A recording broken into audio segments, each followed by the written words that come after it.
Okay, I bet you're excited. I know I was the first time I used Luminess. So let's get started.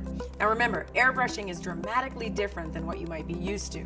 With traditional makeup, you kind of apply it in one area and then you spread it around. But with airbrushing, you actually build coverage by going around your face in layers until you get the coverage that you want. But before we go there, let me show you the basics on how to use Luminess Air. So this is how you hold it. Just like this. You're going to want to rest the stylus between your thumb and your index finger, with your index finger placed right here on this button. This is called the trigger. It's comfortable, it's easy, and you should be able to move the trigger back and forth easily. It's also universal. So if you're left-handed, I can place it in my left hand as well, and it's just as comfortable and just as easy. Well, you want to hold it kind of like a traditional pen or a pencil. If you want to test it out and make sure that you're holding it properly, pretend that you're signing a check. $1 million. Just like that. This way you're in complete control because you're holding it properly. Oh, hold on. This is what you definitely do not want to do.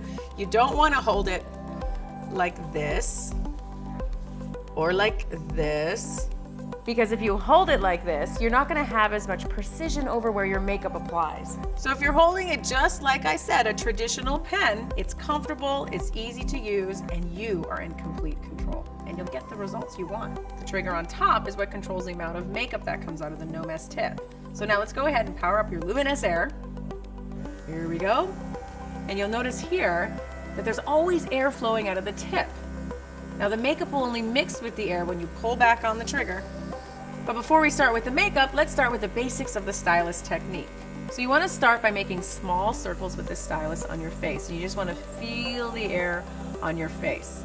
And a note, a general rule, is always hold the stylus about 4 finger widths away from your face. Doesn't matter if you have big fingers or small fingers, 4 finger widths away is a perfect rule. So see how gently the air goes on your face when you're pointing the stylus? You don't need to close your eyes either. That's something that sometimes people might do naturally their first time, because you feel like you're going to get air or makeup in your eyes, but it only goes to the area that you're directing the spray. Like I said, you have full control. Here's the thing. You have to actually see yourself in the mirror and see where you're applying the makeup.